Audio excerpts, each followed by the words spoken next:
Giuseppe, ladies and gentlemen, give him a round of applause. He's going to be talking about gene therapy and type 3. Welcome, Giuseppe. Good morning, everyone. Let me start the show. Yeah. So the title is a little bit more complex than what you had, but basically I want to just give you an update on what we are doing in France regarding GSDs, and in particular our work on GSD3. So let's start with, I used this slide from the last year because I think it's always important to understand where we are.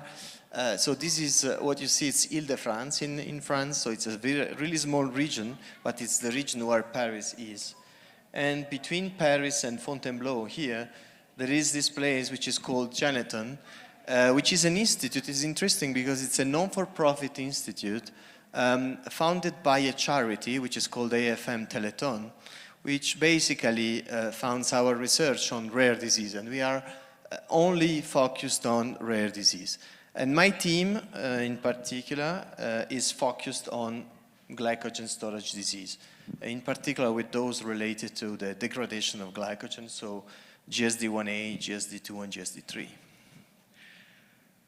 And now to go a little bit in the detail of the French ecosystem, because I think it's important also to understand where these research are coming from, I wanted to introduce you also to the French Association for Glycogen Storage Disease, which has been born in 1992, is currently now with 250 members, and it is organized with the board of directors, and these are all volunteers, basically are parents of all patients with GSDs. And then the scientific activities are coordinated by a scientific advisory board. It's Professor Labrune, which some of you may know, that coordinates this advisory board, and then there are other biologists or clinicians or researchers in this advisory board. And the goal, of course, of this is to provide help, listening and support to all the patients, and this is particularly important for all the glycogen subtypes, but particularly for those that are the more rarer. And then to represent our cause, so the cause of GSDs, in the scientific conferences, but also with the public healthcare system. And finally, to support the research, both at the medical level, but also research in the lab, as the one that I will be talking about. And so my lab is not the only one in France doing research on glycogen storage disease. We are connected with many other labs.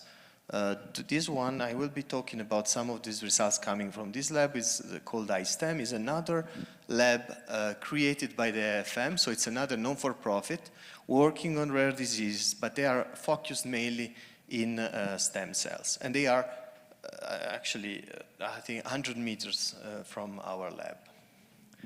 And one thing they did in GSDs, and in particular in GSD3, is to derive well, it's a little bit more complicated, but basically these are human models of GSD3. So they were able to take out cells from the patients and transform these cells in iPS cells. And then from these iPS, they can go down the differentiation to muscle cells. Here you see the muscle cells, and you see that it's beautiful because this is the what you see here is the pus staining, so it's the staining of glycogen, the one that is used, for instance, in the muscle of your kids when you want to see whether you have accumulation of this glycogen. And you see that these cells, of muscle cells, they accumulate glycogen in culture. And they did the same thing for hepatocytes, so we now have we have access to hepatocytes from GSD3 patients that we can, that you see that they have this phenotype, which glycogen accumulation. And I think these models are very important. We already use them for, to validate our in vivo gene therapy too. And then there are other groups. This works mainly on the physiopathology. So we are very well connected. Basically, We share the same colony, the same GSD3 mice, and we work on mechanism of the disease.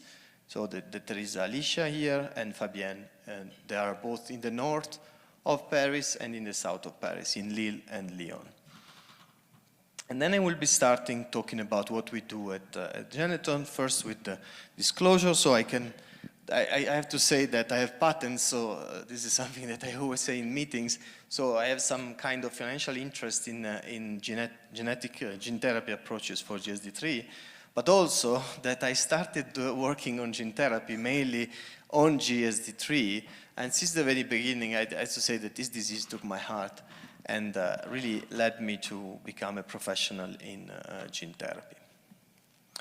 So I don't have to go so much in detail in glycogen storage disease type 3. You know that probably better than me, that this is a deficiency of GD, of the glycogen debranching enzyme.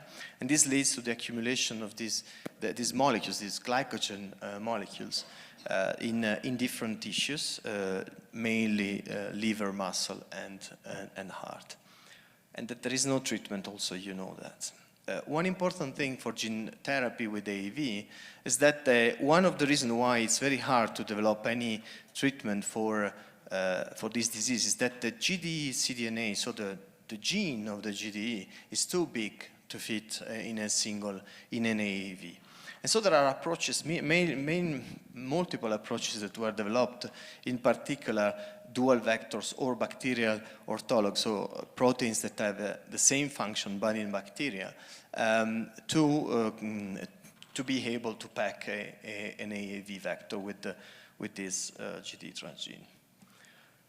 But if you want to see the disease from a gene therapy development perspective, in my opinion, this disease is in fact two different diseases, because you can hardly target the two diseases that this disease is composed with an AAV or with any gene therapy tool.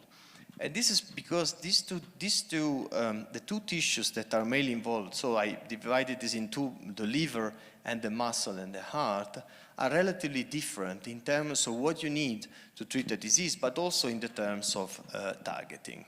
So the liver, it's one of the first tissues that has been targeted by AAV gene therapy, and it's quite easy to target. This is due to the fact that the liver is very well exposed to everything that is in the blood circulation, and so you can easily get in to the hepatocytes. There is a large experience, and in general, clinical trial regarding to gene therapy in the liver are considered as safe, and there is not many issues associated. Whereas the correction of glycemia, this is interesting because it's something that we are realizing now that we are using the mouse model, but also rat model that we have in-house, is that the correction of hypoglycemia, differently from what you see in GSD1A, requires a super high level of expression of the transgene. And this is something that really makes things a little bit more complicated. If we think about the muscle and the heart, this is known there are many examples of muscle targeting, muscle and heart targeting AAV gene transfer, and there is also an approved product for Duchenne muscular dystrophy. You can achieve muscle targeting efficiently, but you really need high doses of vector. And this has been shown in the clinical experience, essentially, that the use of these high doses of vector are associated to toxicities. And these toxicities are maybe also related to the fact that you are overloading the liver. Interesting things, and I think this is important from a therapeutic point of view, is that the correction of the glycogen in the muscle does not require super high level of the expression of the enzyme. Basically, we demonstrated that between 5 and 10% of the expression of the enzyme is necessary to correct the disease in the muscle. And this is a real opportunity because not all the diseases are like that. Not all the diseases that involves muscle are like that. And also, there is plenty of information about that from the preclinical work that has been done in this period, is that whenever you correct the glycogen, you really rescue the muscle strength. So you can go really back Because the muscle, that's an important thing, an important difference with the Duchenne muscular dystrophy. The muscle is relatively healthy. As soon as you treat it before there is an important degeneration, you can really revert the phenotype. And I'm gonna show you some data about that. So, given that that I divided the disease in these two main tissues that needs to be targeted, I want to discuss these two things separately. And first, I mean, for those of you who are new to gene therapy, I'm not going to give you, just a few words about that. But what is important to know is that we do gene therapy with a vector which is called an AAV. It's the same that is used, for instance, in GSD1A from Ultragenics. And basically what you do is that you pack into the virus, this adeno-associated virus, you pack your transgene of interest. So you remove everything that comes from the virus, and then you use this space that you created to put your transgene. And then for a disease like GSD3, of course, you do an intravenous injection. So the idea, the goal is to reach the whole body. And then in this case, we are targeting the liver. So basically what the AAV does is that it enters the cells of the liver of the tissue, and then it expresses the transgene. And the idea is that once you express the transgene, you correct the disease. So I'm going to go very into detail of what we do in the lab. But no worry, I mean, I will try to be very, I explain everything, and I'm sure that you can follow these experiments. That's one of the beauty of working with diseases that you know very well. So you see here, this is what we did. It's a long-term study in mice. This is a mouse model of GSD3. They are called AGL minuses because the gene is called AGL, so whenever you knock it down from the mice, you have a model of the disease. And we followed them up for 9 months, so that's a longest period. Consider that the mouse lived for around 2 years, so 9 months, it's a considerable amount of time for a mouse. And what we observed, we follow here the glycemia. So in black, you have the glycemia of wild-type mice, normal mice. And in red, you have the glycemia of knockout mice, so the one that are GSD3. So they do have hypoglycemia. And what happened in the blue line is that whenever you treat them with the AAV GD, so the AAV that express GD in the liver, so in hepatocytes, you have a correction of glycemia up to 3 months, I would say. And then the level of glycemia starting going down up to levels similar to those of the knockout, so indicating that you are losing efficacy. Now, you may think that this is normal for a gene therapy, but this is not normal at all for a gene therapy for the liver. Because we know that in normal animals, in wild-type animals, whenever you do a gene transfer to the liver, you have stability for the whole life of the mice, easily. We have experience in other diseases, and this is clearly not something that you use to see in any mouse. And we think that this is associated to the fact that the liver is in a fibrotic or pre-fibrotic status, depending on the age. And we knew that because in our colony we have observed fibrosis. You see, the fibrosis is this, I mean, I'm not sure you can appreciate that, but it's this red staining here. This red staining here is corresponding to the fibers that are accumulated in the liver and that actually somehow they complicate the life of the liver because they stop basically the interaction with the blood, with the circulation. And you see how the fibrosis is evolving in our mice from 2 months old to 6 months old, and then at 12 months old, the fibrosis is almost complete. So we said, since we have injected mice that were at this time of their development in terms of fibrosis, what happens if we inject mice earlier, so when the fibrosis is not there at all? And we did different, we tried to really make it. I mean, we tried to really optimize the approach, the gene therapy approach, to have a positive results. And indeed, you see here the blue line, without seeing the light blue line, just go for the darker blue line here. you see that there is one group of mice for which the glycemia is corrected right after the treatment and then stays stable up to 9 months after the treatment. So this is super interesting because it means that we can achieve stability in this mouse model by tweaking a little bit the construct, so the gene therapy approach. But then, when we measure at 9 months after injection, we measure the level of expression of the transgene in the mice. You see that there are 3, in any group, these are 2 groups of mice treated, and you see that there are 3 out of 8 for each group, so it's 6 out of 16 if you want, mice that were losing efficacy. They were not expressing the transgene anymore at 9 months. So this is also, once again, you may consider this is normal because you may consider this is a variability of the injection, but this is not the case. Once again, when you inject normal animals, wild-type animals, but even animals with a disease which is not involving so much the liver, you have a stability of the expression and a consistent expression in all the mice. And the interesting thing is that these 6 mice that were not expressing the transgene, or they were expressing at a lower level, they were also those that were not corrected in terms of glycogen. So now, once again, you may think that this is due to the fact that the mice were not injected properly, that there is some issue.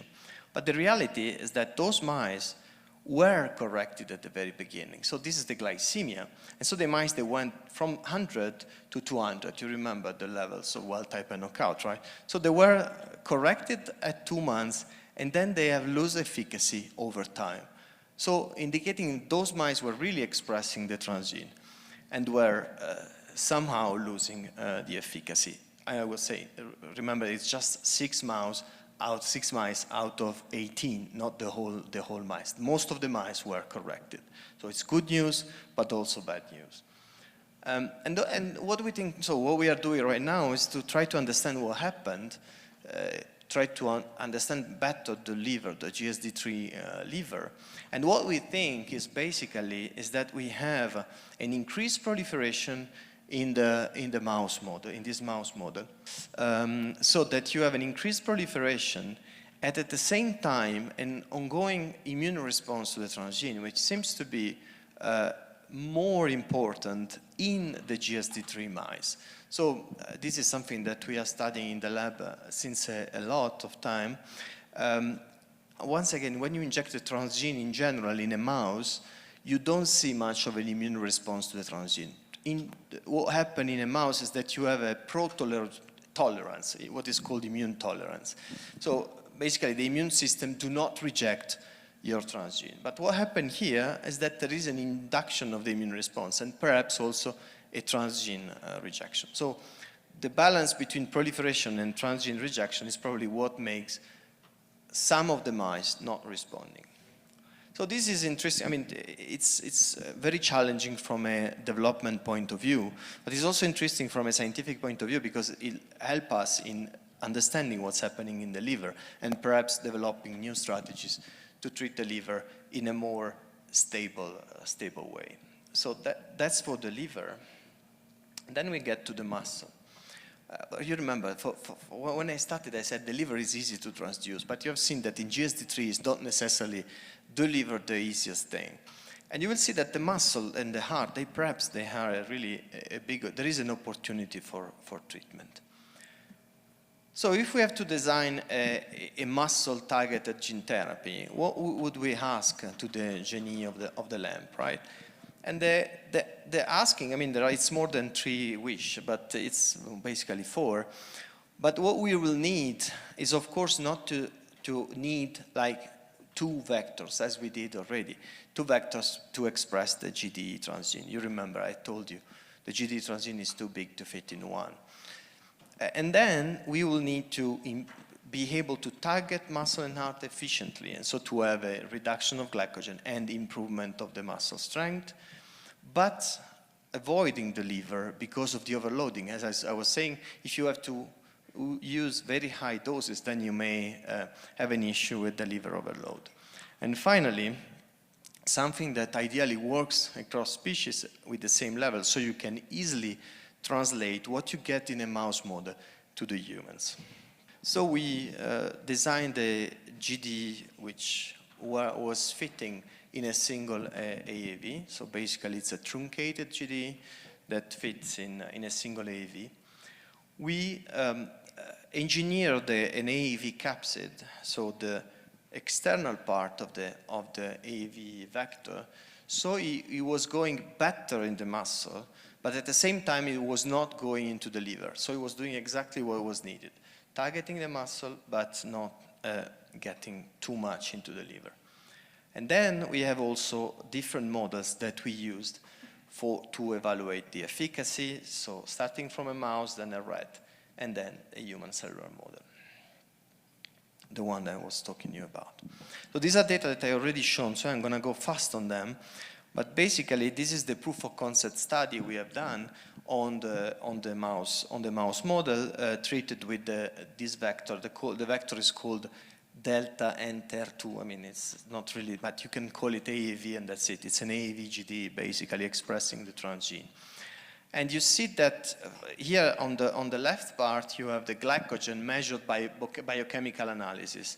So you see that the knockout animals here in gray, they have a super high content of glycogen in the muscle. You see that the wild-type animals has almost no glycogen in the muscle, and the knockout is very high. And in both heart and triceps, you see that after the treatment with AAV, there is a very good decrease in the level of glycogen in the muscle. And the same thing could be observed by pus staining. So this pus staining is as I said you before, is the one that you can use to evaluate the glycogen content in muscle by histology. So you see these are the muscle fibers. I don't know if you can appreciate here. These are the muscle fibers, and they are full of glycogen in the GSD3. And wherever you treat with the AAV vectors, they do not become as the wild-type mice, but they still have a decreased level of glycogen accumulation. And the important thing was also that we were able to evaluate the muscle strength by this test that we implemented in-house, which is the Y-rank test. So you probably have seen this already. We hang the mice on a bar, and then we count the number of times it falls from the bar. And wild-type mice, basically, they do not fall. You see it here. They fall 2-3 times per minute because they can stand on the wire. But the GSD3 mice, they have fatigue, and so they tend to fall up to 30 times. It depends on the age of the mice, but they fall a lot. So 30 times is basically they are not standing on the road at all. And when we use the vector, we treated the mice with the vector, you see that the number of falls per minute, they drop down to around 10. We also demonstrated that this vector was efficient in the humans. Of course, you wanna see whether your truncated proteins is still efficient in humans because it may miss some important part related to the regulation, right? So we demonstrated that the treatment with AAV was able to decrease the level of glycogen. Once again, this is the pus staining, and you see that the level of glycogen between wild type and knockout treated with AAV were quite similar, whereas without AAV, so this is an AAV expressing another transgene, you see that there is the huge accumulation of glycogen. So now we come to the new data that are related to the dose-finding study we performed in GSD3 mice. So this is classical for gene therapy development. You need to understand whether, the proof of concept, you do it just to demonstrate that your construct is basically working. But when you want to do a clinical translation, you have to understand at which dose you have efficacy. So here we started for the high dose. This was the one that we used in the proof of concept study, and then we went down to 5 and then to 2, 5, 8, 13, so 2 times less each. And we did that in 3 to 4 months old mice. And what you see, once again, it's a long-term protocol. You remember it is important to test protocols at long-term because you may have in GSD3, you have seen in the liver, for instance, you have seen that there was a correction and then it went down. But here we did the same in the muscle. In the muscle, there is stability of correction. That's interesting. You will see this after with the functional testing. But at 9 months post-injection, I'm using only the pus here, but we did also all the other analysis, and they are very consistent with the pus results. And you see that, once again, in the quadriceps, there is accumulation of glycogen in KO animals treated with PBS. And then we have a dose response. You see that the lowest dose, so 2,5-E13, the mice are starting reaccumulating some glycogen, whereas at 5-E13 and 1E14, you see that the glycogen correction is quite good. And same thing for the heart. It's exactly the same thing for the heart. I will not add anything on that. What is interesting is also the functional testing that allow us to follow the mice over time. So the interesting thing is that we treated mice that they were not, they were still falling down. You see that all the mice here, so before the injection, they were falling at 20 times per week. But you remember in the previous slide, I showed you that the mice, they could follow up to 40 times per minute. And this is due to the age, I told you that already. So when we follow the mice for 9 months, during 9 months, you can see that the knockout, untreated knockout, basically they start being sick, getting more and more sick. And then when you use our vector, so the 1E14 or the 3 different doses, you see that there is quite of a stabilization of the level of falls per minute, which went down to around 10 in 9 months post-injection. So it's suggesting stability of you see there is correction at starting from the 3 months after the treatment, and then stability over time of the correction. So this is an important step, because it allows us to understand the dose, the target dose that you want to start with in the clinic. And this is also very important for one other reason, is the production of the vector, because now you know how much vector you will need for an adult to start a clinical trial. And this is very important because with the cost that we have in terms of production for AAV vectors, it is really important to have an estimation of where we go.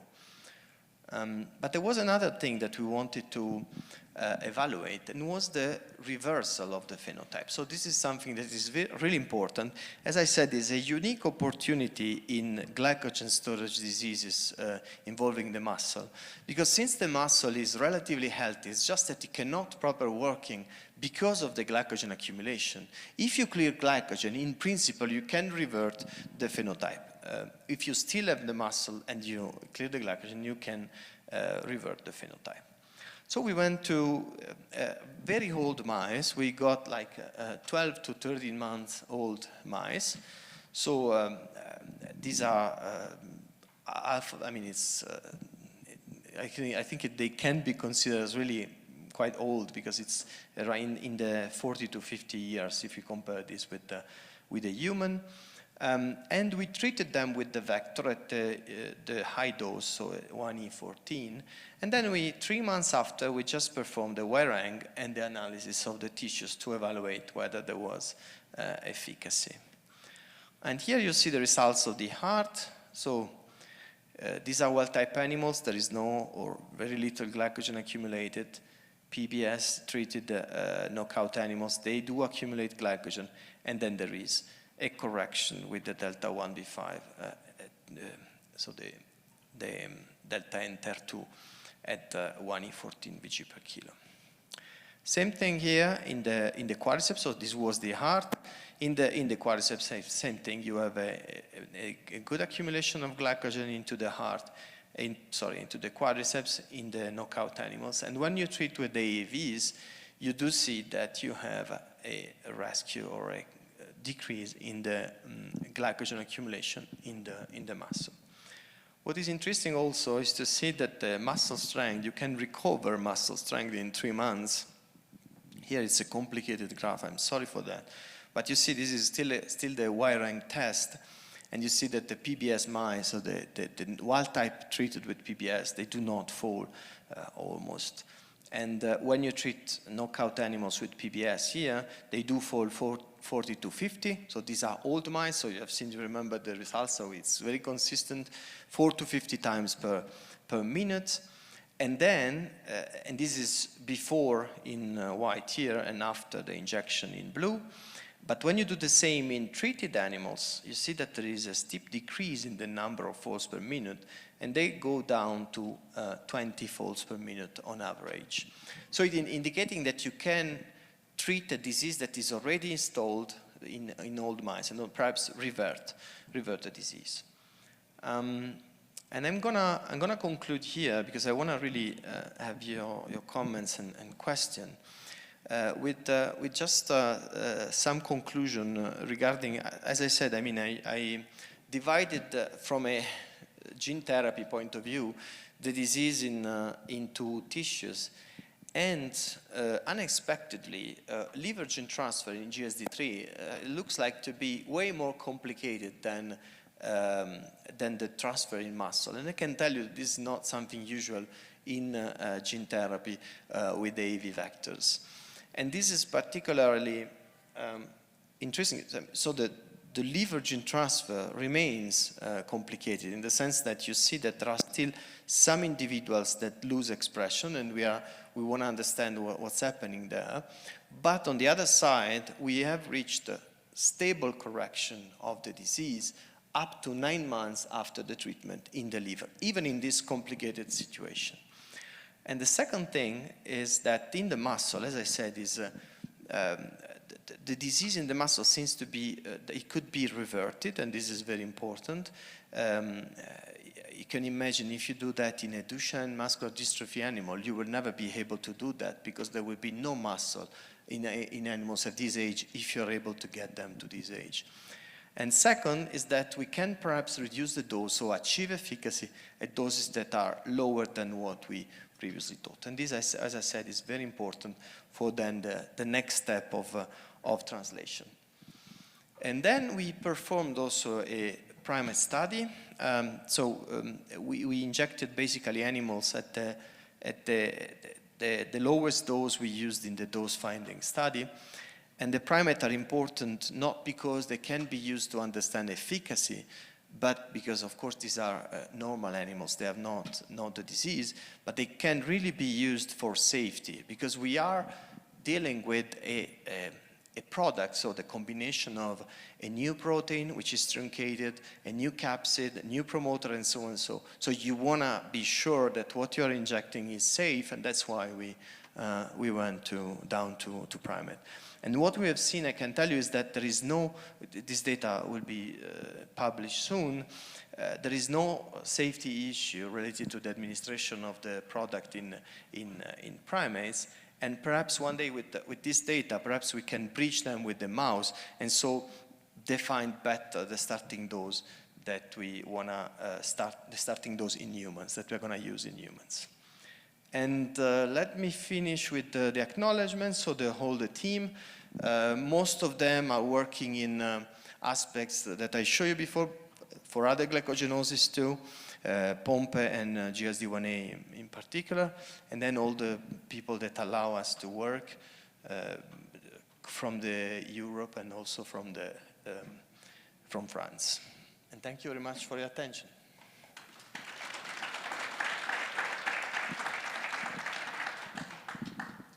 You wanna?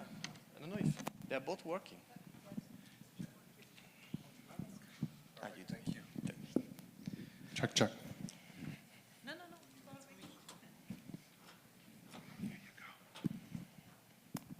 Thanks, Giuseppe, and I'm happy to meet you again after we have seen in Toledo when you first had the talk. That was a long time ago. Yeah. Long time ago, but that's when I first got some hope for the muscles of type 3A. First, my question, what would you think is the optimal, it's hard to figure out already now, what will be the optimal age or status of the muscle to start treatment? I'm asking that because we already discussed with some people here that a lot of the kids that we have treated very effectively now come to an age where you can see their muscle problems. How much more time do we have to wait? Do we have, can we wait for starting the treatment? Well, I think that's why I was presenting the data of the old mice, and also I think it is important to treat as soon as possible. That's clear from the study we have seen there. The sooner the better, of course. But there is also hope, because in this, at least the preclinical data seems to indicate that whenever the muscle is still there and not substituted by fat, because this is what may happen. Yeah, I have this. yeah, that's one important thing. So we have to be sure that the muscle fiber are still there to be able to treat them. That's the biggest conclusion of those studies. And this is clear. So because it's clear also that you cannot replace fat with muscle. That's exactly the point. So for me, there are two things. So the sooner the better is the first thing, but the second thing is that you have to have relevant clinical endpoints in a clinical trial. So something that can help you in understanding whether your treatment is working. There is some hope coming from Duchenne muscular dystrophy. They are accepting now biomarkers as endpoints. You know, typically the FDA is always saying an endpoint, it should be on function. You have a muscle disease, you should demonstrate that you are acting on function, right? But now on Duchenne, they are accepting, for instance, to the level of dystrophin as an endpoint of efficacy. And perhaps one day in GSD3 or in another GSD, for instance, the level of glycogen may be a relevant endpoint once we have demonstrated the clear correlation between the decrease of glycogen accumulation and the improved muscle function. So that would be, but of course, I think at a certain point we will need to treat very, very soon. Yeah, but then I thought that it would be that would be your answer very soon, because I know patients where they tried with a muscle biopsy when you saw the clinical problems, where they tried to find some muscle cells in the upper leg, in the femoris, and they couldn't find any muscle tissue left. Yeah. While these people still were able to stand, no longer to walk. So just to figure out when you have to start, and not to start too early, because from the other AAV treatments, we know that there might be a risk that you have to repeat the treatment. Yeah. Of course, for the muscle is a little bit less of a problem in the sense that the muscle fibers, except when injured, so that's they divide a little bit less. They tend to create syncytium, right? And so they do not dilute as much as the liver, for instance. It is known to dilute. If you have a liver disease, you can hardly, an important liver disease associated, it's like the cholestasis, I'm thinking about that.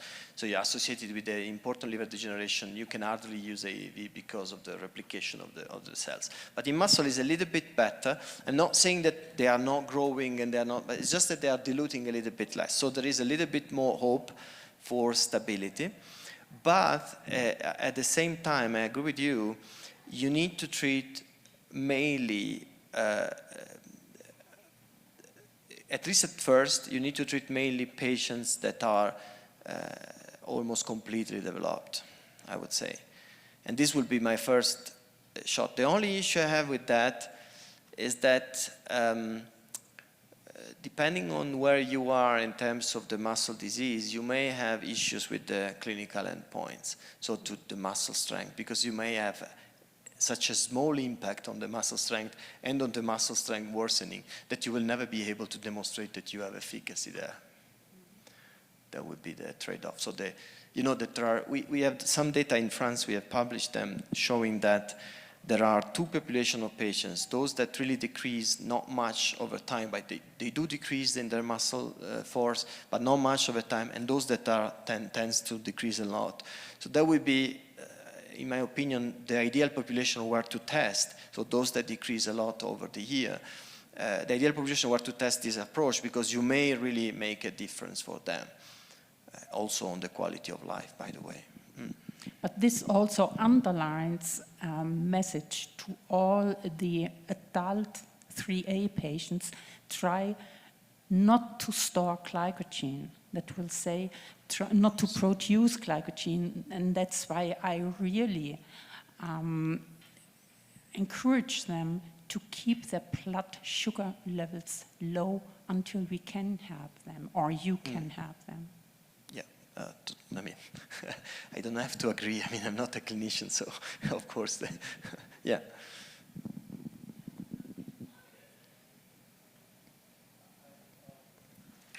There was.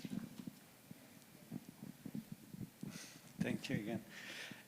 Now, regarding this immune response that you observe for the liver treatment, can you talk a little bit more about it? And then the second question, if you think that translating this into the humans, since most of the mutation spectrum are actually not deletions, do we anticipate seeing this immune response translating into humans?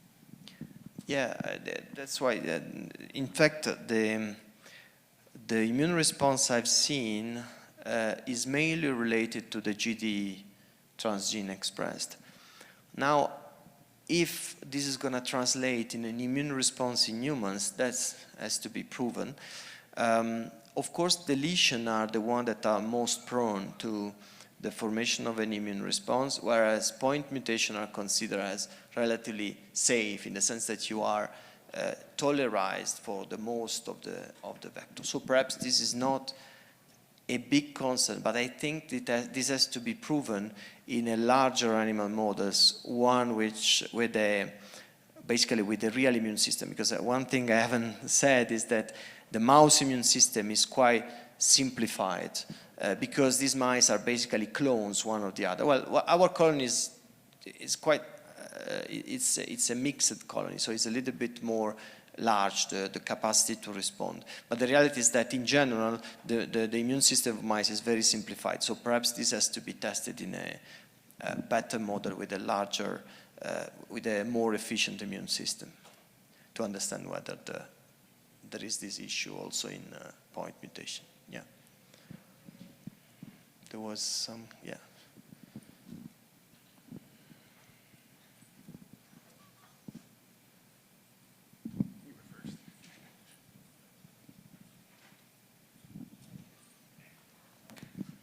Dr. Giuseppe, excellent study, and I'm completely fascinated by what you're doing.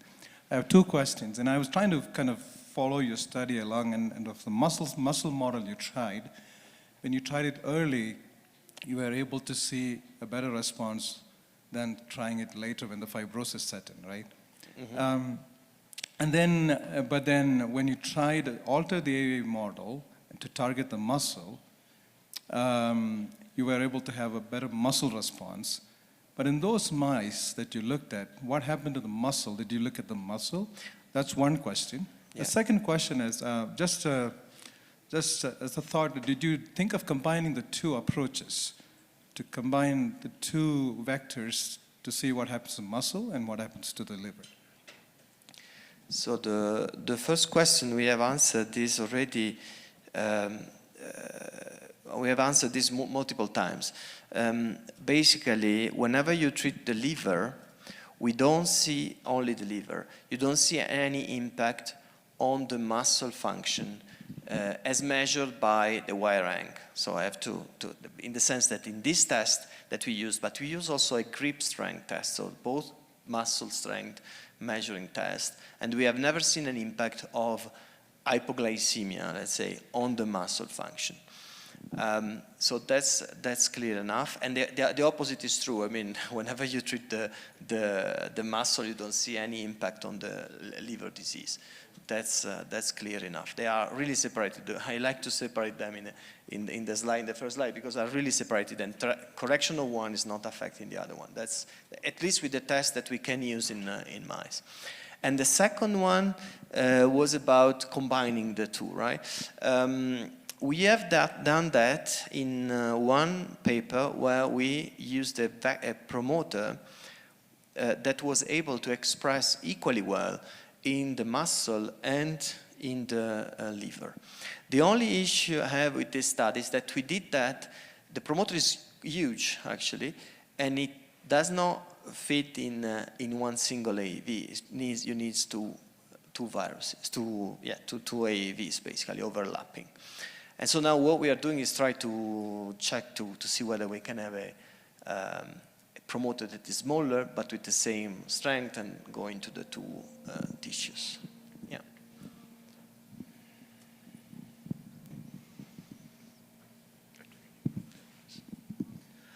Hi, thank you. So we're type 3 parents. So this seems really exciting. What's next in this coming year? Next steps? Yeah, so the next step are classical steps for clinical development, which are basically once you have the dose, you can start thinking about the way you produce the vector, right? So, which means you know how much you have to dose for each patient, and so you can create a process that is adapted to the quantity of vector you are going to need. And this is where the things start complicated, because this seems to be a trivial thing, but it's very expensive in the sense that you need to first go up to the scale. Tomorrow, on Sunday, I will present about that, but we went already up to the scale to do the primate study. One of the things of doing primates is since they are bigger than a mouse, you need a larger volume of vector. So we went up to 50 liter. But 50 liter is still good for primates that are 3 kilos, 4 kilos. So you need to go in a patient. I mean, of course, you will have at least 10, if not 12 or 30 times more than that. So you need to go up with the scale again to get enough vector for patients. And it's there that you will understand also the cost of your clinical trial, right? Because you will understand how much you will need for, let's say, treating, 5 patients, let's say, for a first clinical trial. So this is what we are starting collecting numbers, right? To understand what we need for the next phases. And the second thing you will need to do after you have a dose, so after you establish a dose that you want to target in your clinical population, you have to do a tox study, what is called a toxicology study, which it tells you basically you are overdosing animals, and to see whether your product can pose problems in humans. So this is classical drug development. It's nothing really new. But these are the two important steps. So scale up, and even for the this is interesting because even for the toxicology study, you will need any way to scale up, because the toxicology study, since you are using huge doses of your vector, you will need quantity that are quite similar to what you're going to use for the trial. So these are the two parallel things, and of course these are the most expensive one before the protocol submission. Yeah. Yep. Good to see you again. So yeah, my question was kind of similar, so you answered that. So did I just hear that you said I remember last year you said you were looking into the primate studies. So was that completed? Is it in progress, or? Yeah, we did. Okay. That was done. I haven't presented the results because basically what you have from a primate study is even more boring than what I presented, right? In the sense that you have a biodistribution, because what you do basically in a primate study is to evaluate the safety of your treatment and where it goes. So you take out the tissues and then you measure the quantity of vector that you have, and you try to compare this with what you have in a mouse. So in terms of safety, we haven't seen any issue there. As I said, we dosed at the lowest dose, the 2,5E13 dose that we have used in the mice, And yeah, we haven't seen any safety concern. Frankly, the study, I have an interesting story here, because we gave those monkey samples to someone who was doing some analysis, and they said, "Hey, but you gave me controlled monkeys." I said, "No, controlled monkeys. You never do controlled monkeys. These are injected monkeys, because I don't see anything move. Like, there is nothing in terms of toxicity, nothing in terms, and it's true. I mean, at this dose, at least, we don't see anything move. We have no complement, because the things you wanna measure is complement activation, ALT, NHT, things like that, and we haven't seen anything of that moving. So we consider this as a proof of safety. Okay, so for the primate study, you didn't do the same kind of analysis on the efficacy. It was mainly for the safety? Yeah, you can analyze. What you can measure is just vector copies, so the amount of vector that you have in the tissues and the quantity of the RNA of the transgene that is produced, but you cannot do much more than that, because it's a normal monkey, so you cannot check anything on the glycogen or the muscle function, nothing. Yeah.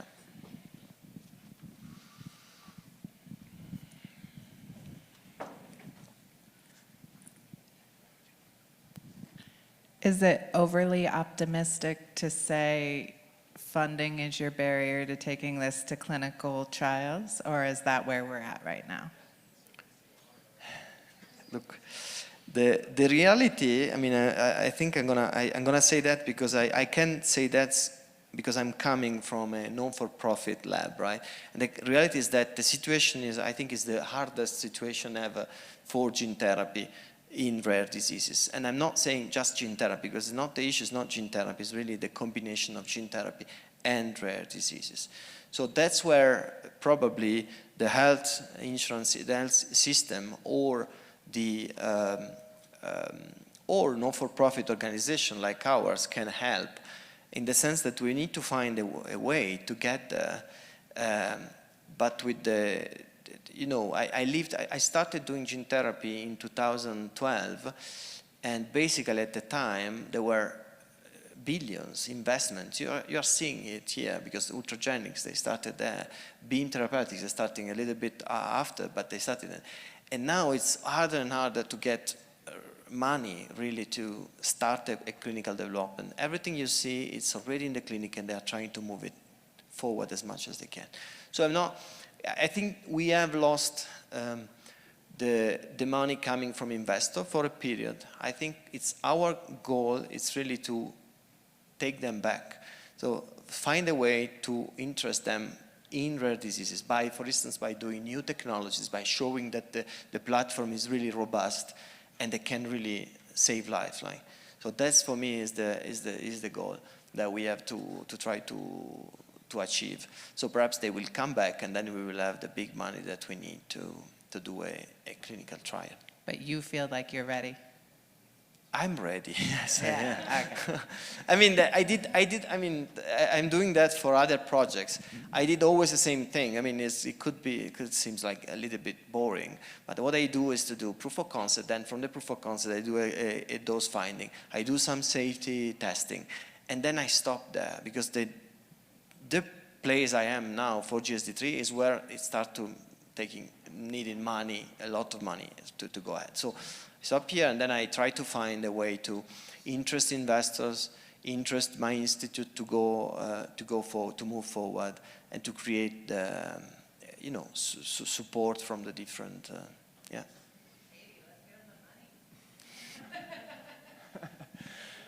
Another quick question. I know this is not just a limitation or a challenge in this approach, but I know in any kind of gene therapy with the AAV vector approach is a possibility like the patient has antibodies or an immune response and they're not a qualified candidate. Mm-hmm. Is there anything in the industry that you can kind of touch on, like how do you get around those challenges, or those certain individuals we have, a horrible scenario would be like we have this go through clinical trials and it gets approved, and then wow, we have this awesome treatment, and we find out, wow, a certain population of people impacted by GSD type 3 or any rare disease is not qualified to get. Once again, the institute where I am is founded by a charity which is interested in rare diseases and therapy, and AAV gene therapy is one of the most interesting for them. And of course, there is an issue there. The fact that we can leave someone behind is not good for such an institute. And in fact, that's interesting because we worked on this aspect a while ago, well, it's now 6 years ago, we started working on this aspect, in particular the neutralizing antibodies, pre-existing neutralizing antibodies. And now we are in a clinical trial for including seropositive patients. It's not in the context of glycogen storage disease, that's why I'm not talking about that here, but perhaps one day I can do that. We are performing a clinical trial on Crigler-Najjar. It's a rare metabolic disease, and we are already in phase 3. This is all coming from our lab. So it's in phase 3 with this Crigler-Najjar. And now we have started a phase 1/2 where we combine with the AAV gene therapy that we're using in this disease, we combine a protein therapy, let's call it like that, which is called IDS, that can reduce the level of circulating neutralizing antibodies. So create kind of a window where you can just get there and infuse your vector and so be able to treat seropositive patients. We have injected one patient. We still don't know whether this works or not, but we are in the clinical phase. So there is, of course, much interest, and we are really interested in trying to go beyond this limitation, but it's still not there. We are still not there in terms of clinical results.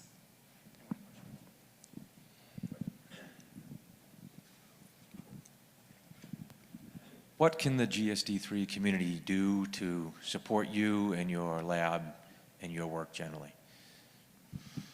Well, I mean, I talked about the financial, right? So I don't need that. I mean, I think everyone needs financial support. This is clear, and I don't think I have to insist on that. But exactly what I heard about things that are being doing, so like creating federation, including clinician in the discussion, because this is very important, because to do a clinical trial, of course you need money, but you need also relevant endpoints. So discussion like the one that we were doing before are really important. This can be done only by, the clinician has to agree actually on what is a significant endpoint. So what is gonna change the quality of life of the patients. And of course, to do that, you need a natural history study, right? You need to know the disease, how it is in the clinical settings. You know, in mice, we did almost what we could do in mice, right? You cannot go further the road, but then you will need to get into the clinic, and you will need to understand the disease as much as you could to be able to design a clinical trial, a successful clinical trial. So that would be very important to me. And then, yeah, the community has to probably know, the patients has to know each other, all of them, because I think one important thing that is also, it's the page, how they are called, the report, the patients reported outcomes, is that thing, right? This is quite important too, because it is important to make also the health system understand that there is not just, you know, the disease because it's measured by an instrument that measures the strength, but it's also about how the patients perceive their life and how it's complex. And I think this is also pretty important. I think this has to be done at the level of the patient community, not in the lab and not in the, yeah. So these are two things that perhaps can help. Patient-reported outcomes, yes, this is the thing. Sorry for that.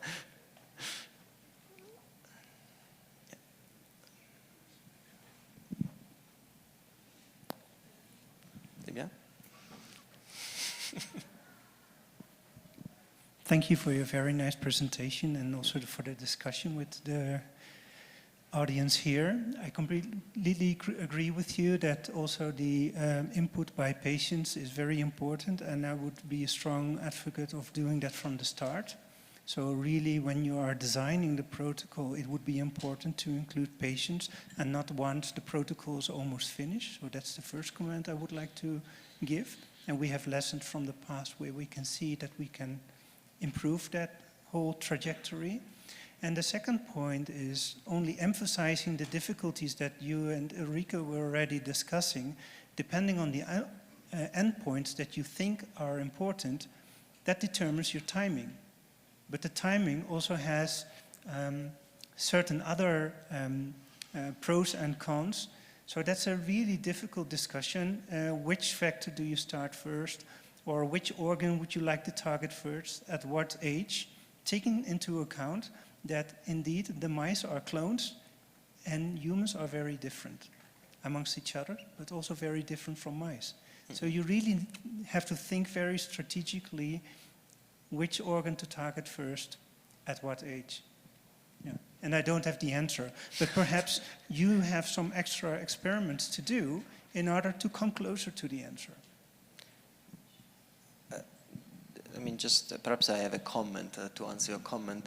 As you said, I mean, it's exactly as you said. Mice are mice and humans are humans. So even rats are. I mean, they're not. And I think the dogs that are in Duke are always also they are different to humans. They have some different things. So this makes me think that at a certain point, when you finish your preclinical studies, at a certain point you have to start, right, thinking about the clinics and really separating the thing. And to be honest, the interesting thing, I have another story, is that I remember I started this project. All this project was started because I was in a room together with my boss at the time, which was Federico Mingozzi, which is known in gene therapy. And there was Pascal Laforêt and Philippe Labrune, so the two clinicians that are following the natural history of GSD3 patients in France. And we were discussing that. We were discussing clinically relevant endpoints. So frankly, we included in the design of the experiments, we included already what we wanted to have. But saying that, so we tried to be as much as we could, you know, disease-oriented, right? So disease-oriented. But at the same time, you have the limit of the model and you have the limit of the therapy in the sense that the therapy cannot fit all, in particular not a disease which is so complex as GSD3, which involves multiple organs and so on. So we had to do some trade-off in that sense. That's what I was showing, basically. You see that. Yeah. All right, thank you. We do have to move on to our next schedule, and let's give another round of applause.